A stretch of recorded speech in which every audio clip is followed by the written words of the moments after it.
আগামী 1 জুন 2025 রবিবার দিন জামাই ষষ্ঠী। এদিন মেয়ে জামাই বাড়িতে আসলে প্রথমে মেয়ে জামাইকে একটু ডাবের জল পরিবেশন করুন। এর মাধ্যমে মেয়ে জামাইয়ের জীবনে মা লক্ষ্মীর কৃপা আশীর্বাদ আসে, সমৃদ্ধি বজায় থাকে। বন্ধুরা, এরপরে জামাইয়ের কপালে অবশ্যই অনামিকা আঙুল দিয়ে একটু লাল চন্দনের তিলক এঁকে দিন এবং একটা টক দইয়ের ফোঁটা অবশ্যই জামাইয়ের কপালে পরিয়ে দিন। জামাইয়ের কর্মক্ষেত্রে নাম, যশ, খ্যাতি, প্রতিপত্তি বৃদ্ধি পাবে।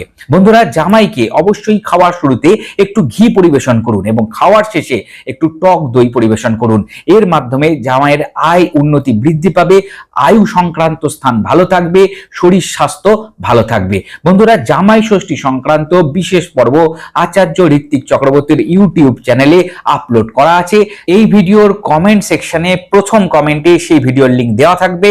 মেয়ে জামাইয়ের জীবন আরো মঙ্গলময় করে তুলতে সেই ভিডিওর লিংকটাকে অবশ্যই ক্লিক করে ভিডিওটি দেখে নিন।